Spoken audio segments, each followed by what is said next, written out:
अस्सलाम वालेकुम दोस्तों, मैं आसिम सुहेल आपकी खिदमत में हाज़िर हूँ। उम्मीद करता हूँ कि सब खैर खैरियत से होंगे। अल्लाह पाक आप सबको अपने हिफ्ज़ व अमान में रखे। दोस्तों, आज हम आपको कचौर के फ़वाइद और कहाँ कहाँ इस्तेमाल होती है और इसका मिज़ाज क्या है, ये मुकम्मल तफसील के साथ इस वीडियो में बताएँगे। लेकिन पहले जल्दी से हमारे चैनल को सब्सक्राइब कर दें ताकि हमारी जो आने वाली वीडियो का नोटिफिकेशन है वो सबसे पहले आप तक पहुँचता रहे। दोस्तों, कचौर एक पौधे की जड़ है जो बड़ी और गांठ वाली होती है। इस पर बहुत ज़्यादा गांठें होती हैं। इसकी बू खुशगवार होती है।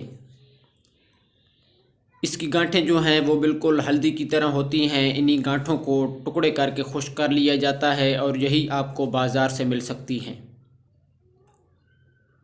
इसकी दो किस्में होती हैं। एक छोटी होती है, इसको जोश देकर खुश्क कर लिया जाता है, और इसकी जो दूसरी किस्म है वो कुछ बड़ी होती है। इसको नर कचौर कहते हैं।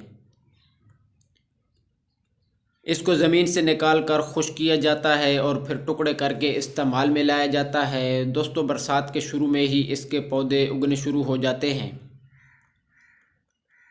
ये पाकिस्तान और हिंदुस्तान में बकसरत पाई जाती है। इसके पत्ते काले रंग के 1 से 2 फुट तक लंबे होते हैं और इसके पत्तों का साग भी पकाया जाता है।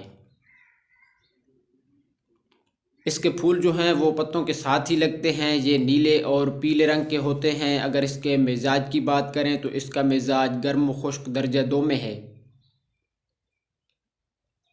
और इसकी मकदार ख़ुराक 1 ग्राम से 3 ग्राम तक होती है। अगर इसके इस्तेमाल की बात करें तो ये पेट की गैस को दूर करने के लिए इस्तेमाल की जाती है। इसके अलावा ये मुक़व्वी जिगर और मुक़व्वी मैदा भी है और इसके साथ साथ बलगम निकालने और गले के लिए भी इसका इस्तेमाल किया जाता है। बलगम और गले के लिए अगर इसको मुंह में रख कर चबाया जाए तो बलगम और गले के लिए मुफीद साबित होती है। और इसके अलावा चेहरे की खूबसूरती के लिए इसका इस्तेमाल ज़्यादातर जो उपटन क्रीमें होती हैं उनमें किया जाता है। दोस्तों, कचौर जोश पैदा करती है। दिल, दिमाग और मर्दाना ताकत के लिए भी इसका इस्तेमाल किया जाता है। इसके साथ साथ दांत के दर्द के लिए अगर इसको मुंह में रख कर थोड़ी देर चबाया जाए तो दांत के दर्द को भी आराम मिलता है। और ज़ुकाम और बुखार के लिए भी इसका इस्तेमाल बहुत मुफीद है। उसके लिए चाय में कचौर और दारचीनी और इसके अलावा काली मिर्च डालकर अगर दिन में 2 मरतबा इस्तेमाल किया जाए तो इससे ज़ुकाम और बुखार को भी आराम मिलता है।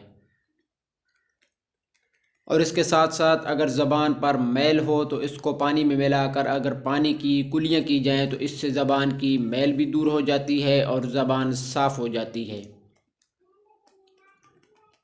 और अगर बदहज़मी की वजह से कै आ रही है तो कचौर 3 ग्राम 100 ग्राम पानी में उबाल लें और जब पानी तकरीबन 25 ग्राम रह जाए तो इसे छान लें और 5 ग्राम शहद खालिस इसमें मिलाकर हर आधे घंटे बाद 6-6 ग्राम अगर इसका लिया जाए तो कै और बदहज़मी भी दूर हो जाती है।